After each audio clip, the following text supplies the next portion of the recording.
بسم اللہ الرحمن الرحیم۔ دوستو، یہ واقعہ نبی پاک صلی اللہ علیہ وسلم کے دور کا ہے۔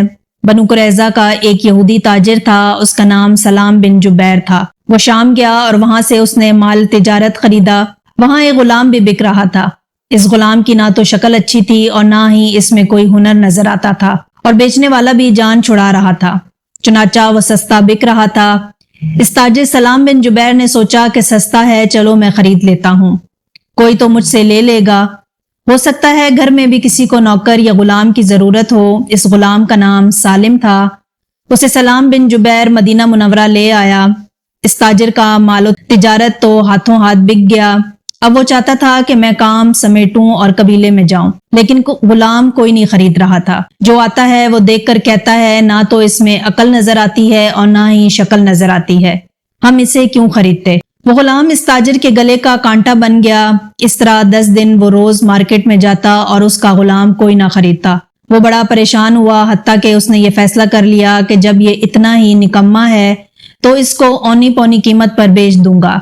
جس دن اس نے یہ ارادہ کیا، اس دن مدینے کی ایک کنواری لڑکی جس کا نام سبیتا تھا وہاں سے گزری۔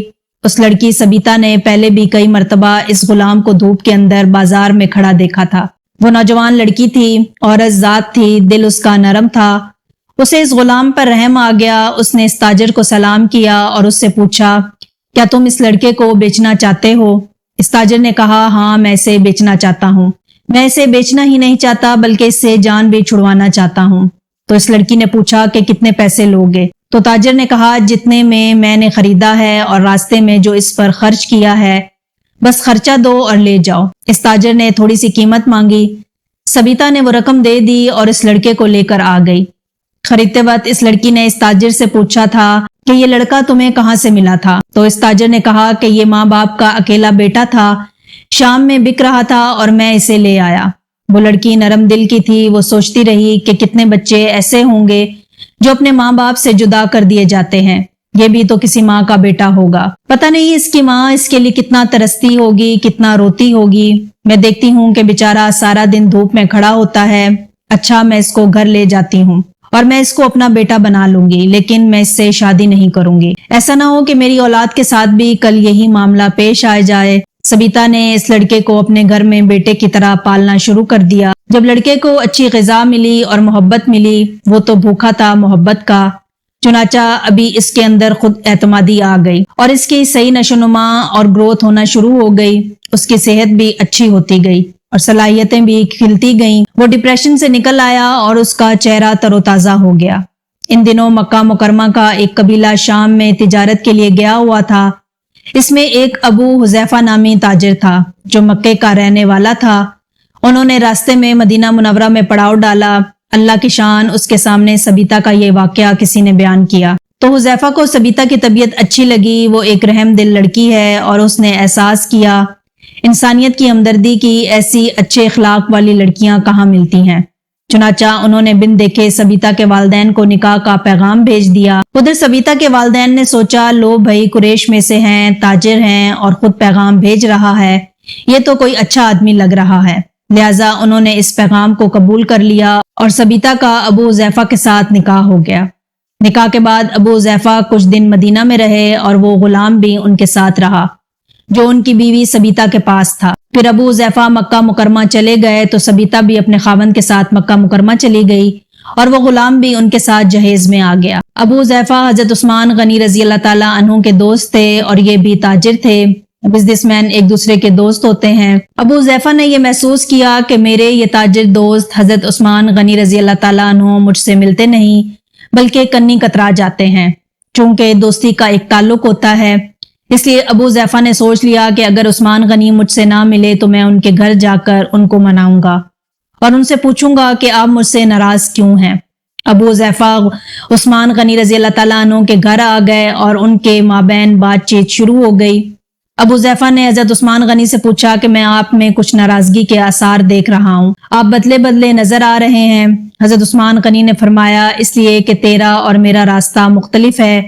میں کیا؟ تو ابو حذیفہ نے پوچھا، کیا مطلب؟ آپ نے فرمایا، دیکھو تو لات و منات کی پوجا کرنے والا ہے اور میں ایک خدا کی عبادت کرنے والا۔ یہ سن کر ابو حذیفہ کانپ گئے۔ ابو ذیفہ کہنے لگا کہ عثمان، کیا آپ بتوں کے خلاف باتیں کر رہے ہو؟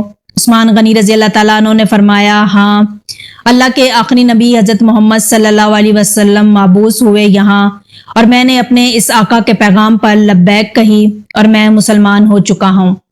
اب ابو ذیفہ کو محسوس ہوا کہ میرا جگری یار مجھ سے جدا ہو گیا ہے، چنانچہ انہوں نے کہا، اچھا بھائی، اگر ایسا ہے کہ انہوں نے تیری زندگی کو بدل دیا ہے تو مجھے بھی ان سے ملواؤ۔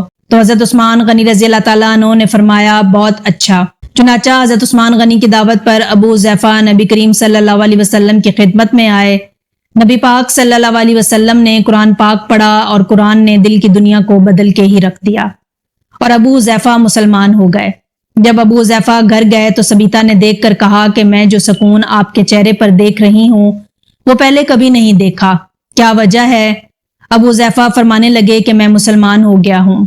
سبیتا ایک نیک دل لڑکی تھی، اس نے کہا، اچھا پھر میں بھی مسلمان ہوتی ہوں۔ چنانچہ سبیتا نے بھی اسلام قبول کر لیا۔ اللہ کی شان دیکھیں کہ اسے اسلام قبول کرنے کے بعد اس نے نبی کریم صلی اللہ علیہ وسلم کی تعلیمات سننا شروع کی۔ ایک مرتبہ نبی پاک صلی اللہ علیہ وسلم نے فرمایا، جو غلام آزاد کرے گا اس کو یہ ثواب ملے گا۔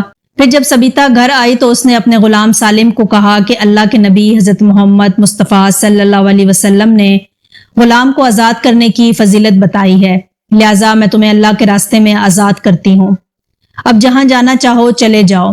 یہ سن کر سالم پریشان ہو گیا کہ میں کہاں جاؤں، میرا تو کوئی نہیں ہے اس دنیا میں۔ اس وقت ابو ذیفہ کے دل میں بات آئی کہ پہلے بیوی نے رحم کیا تھا اور اس کو خرید لیا تھا، اب اس نے آزاد کیا ہے تو میں اسے کیوں دور جانے دوں؟ چنانچہ ابو ذیفہ رضی اللہ تعالیٰ عنہ کہنے لگے، میں آج سے آپ کو اپنا منہ بولا بیٹا بناتا ہوں۔ اب اس کا نام سالم بن ذیفہ پڑ گیا۔ اس نے بھی کلمہ پڑھ لیا۔ اس کے بعد اکثر و بیشتر اس کا وقت نبی پاک صلی اللہ علیہ وسلم کی خدمت میں ہی گزرتا۔ اس نے قرآن پاک کا علم سیکھنا شروع کر دیا۔ سالم بن ذیفہ رضی اللہ تعالیٰ عنہ نے اتنا علم سیکھا کہ جب مہاجرین نے مدینہ طیبہ ہجرت کی تو مدینہ کے لوگوں کو امامت کے لیے اپنے سے بہتر قرآن پڑھنے والا اس سالم بن ذیفہ کے سوا کوئی نظر نہیں آتا تھا۔ کتابوں میں لکھا ہے کہ حضرت عمر بن خطاب رضی اللہ تعالیٰ عنہ بھی موجود ہوتے تھے اور ان کی موجودگی میں ان کو مصلے کے اوپر امامت کے لیے کھڑا کیا گیا، اور جب یہودی سالم بن ذیفہ کو مصلے پر کھڑا دیکھتے تو حیران ہو جاتے۔ سلام بن جبیر بھی ادھر آ نکلا۔ جب اس کی نظر سالم بن ذیفہ پر پڑی تو فوراً پہچان گیا کہ یہ تو وہی بچہ ہے جس کو کوئی خریدتا نہیں تھا۔ میں نے شام سے اتنے تھوڑے داموں میں اسے خریدا، مدینے میں آ کر مصیبت میں پھنس گیا، کوئی لیتا نہیں تھا، اسے تو کوئی منہ بھی نہیں لگاتا تھا، گری پڑی چیز کے مانند تھا، کوئی اس کی قیمت نہیں تھی۔ یہ بچہ اب مسلمانوں کا امام ہے۔ جب اس نے پوچھا کہ تم نے اس کو اپنا امام کیوں بنایا تو جواب ملا، ہم میں سے اس نے اللہ کے قرآن کو زیادہ بہتر سیکھا ہے۔ یوں علم انسان کو غلامی کے گڑھے سے نکال کر امامت کے مصلے پر کھڑا کر دیا کرتا ہے۔